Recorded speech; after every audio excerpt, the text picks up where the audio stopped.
Hey, this is copywriter and consultant Casey Demchek, and I got some bad news for you. When you write your book marketing copy, it's probably going to suck a little bit.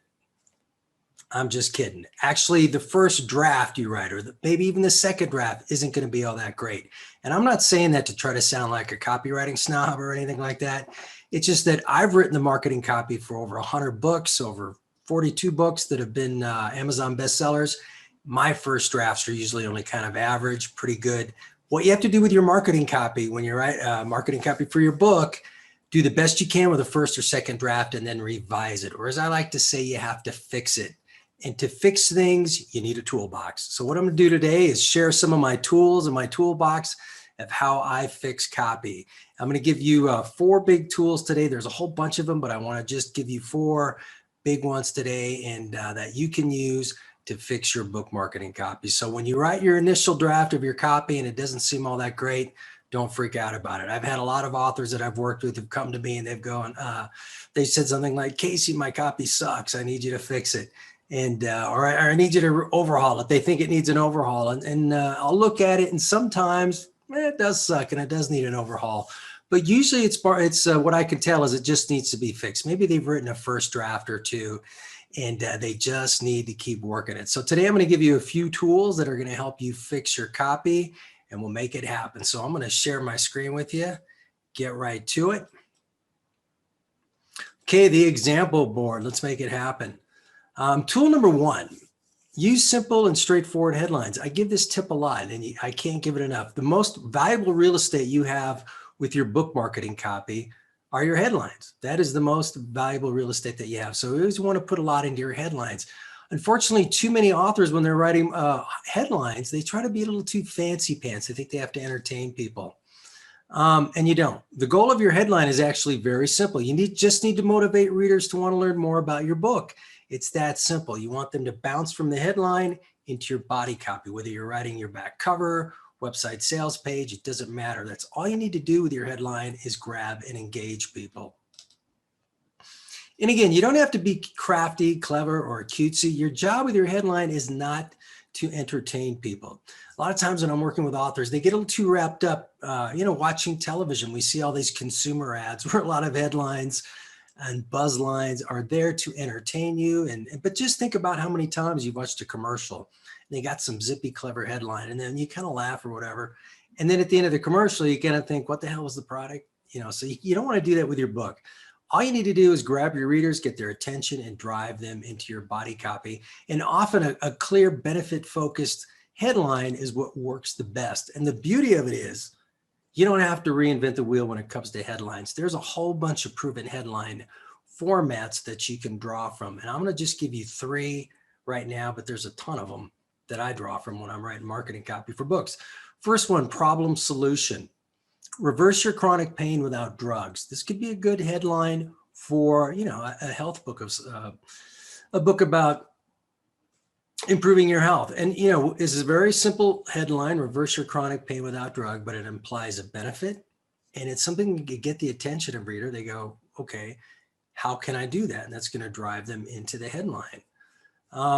How-to headlines are always great. How to build big wealth after age 50. So if someone who's in their 50s want to improve their financial situation, that's a headline that can grab them. And again, it's very benefit driven, but it's also very simple.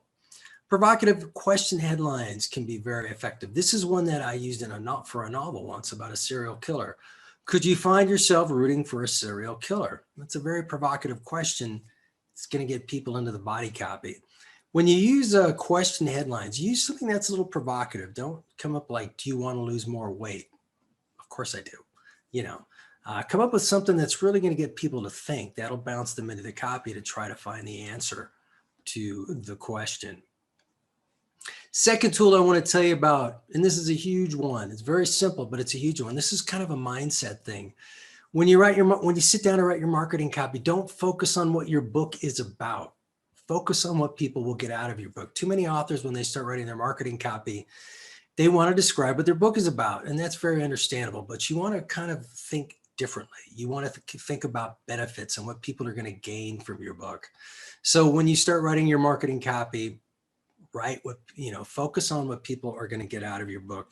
It's really the way you want to go, because remember, your readers are always going to be asking, and this is when they're buying a book or anything else, what's in this for me? What's in this for me? That's what they really want to know about. So when you just start writing your marketing copy, always be in the mindset of, I'm going to communicate to people what they're going to get out of my book. And what you can get out of me right now is some free stuff.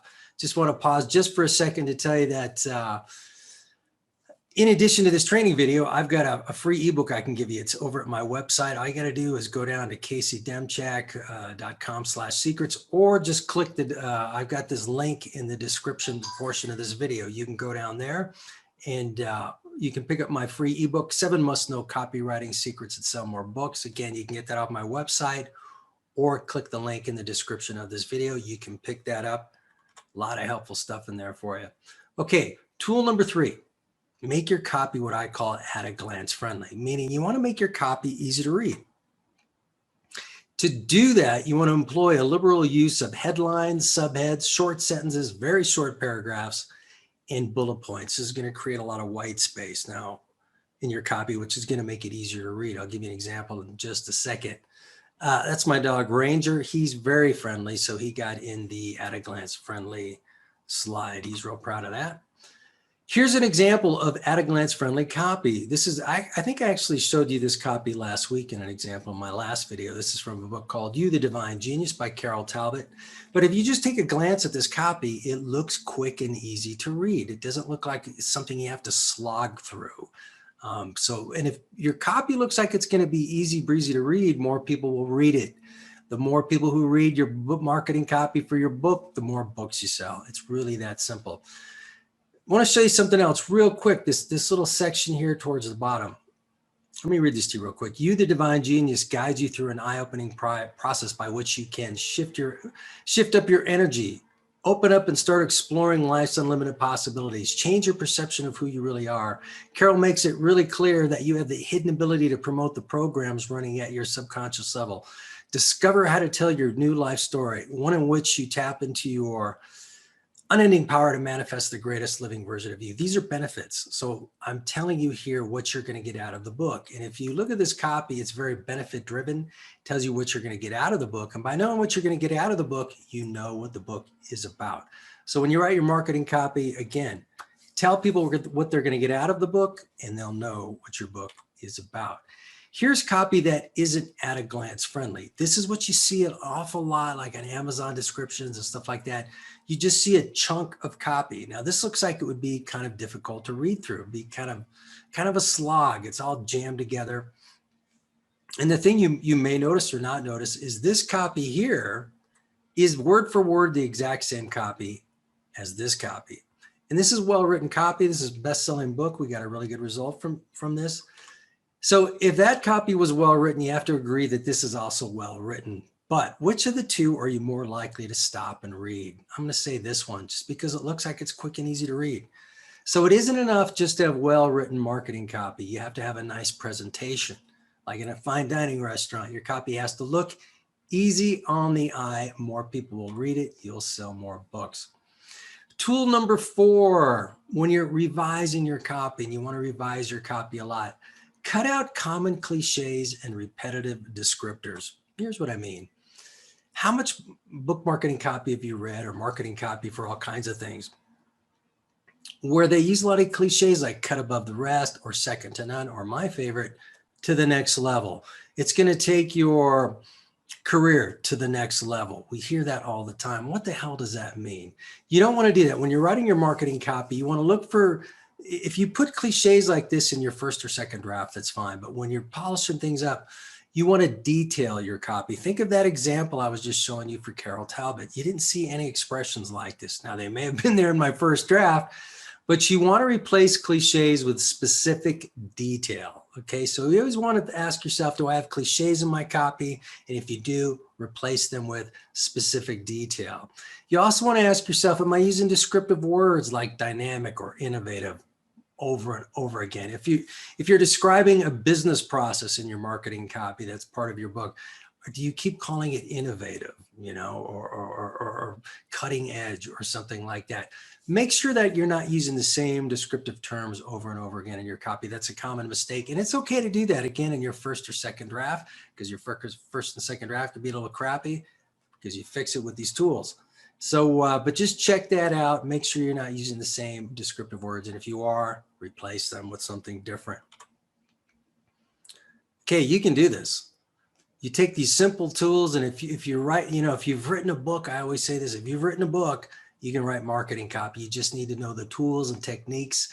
They're going to help you do that. So hopefully this training video has given you some of those tools. I'll be back with other videos that are going to have a lot more tools in them, but I wanted to communicate, share these four with you. I think they're really going to help you out.